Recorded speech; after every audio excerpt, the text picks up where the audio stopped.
Remue ménage. Remue ménage.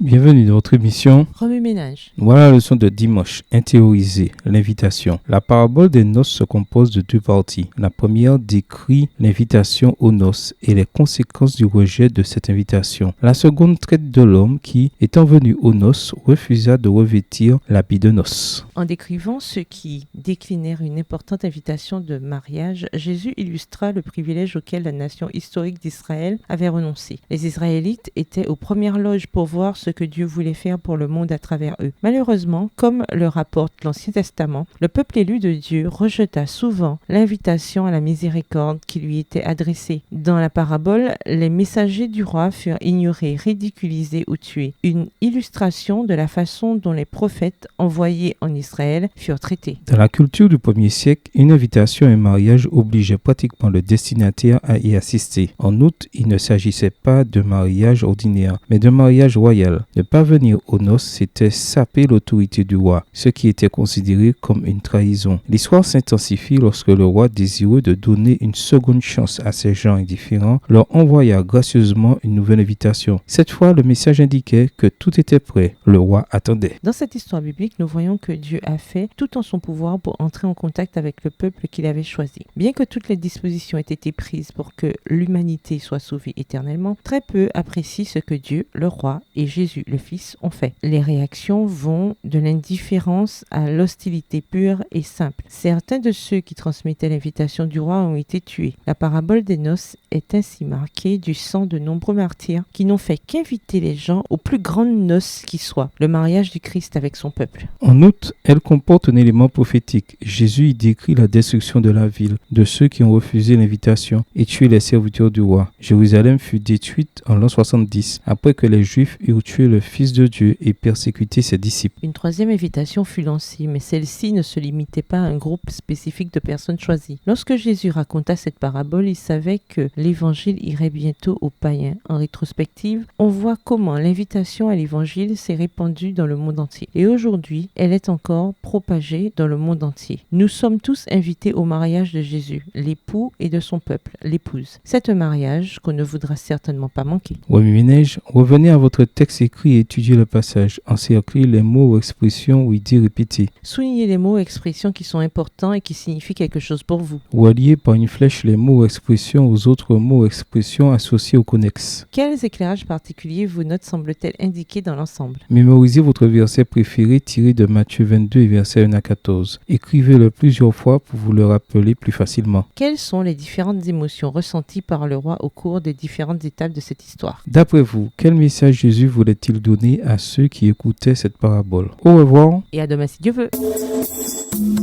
Remue ménage. Remue ménage.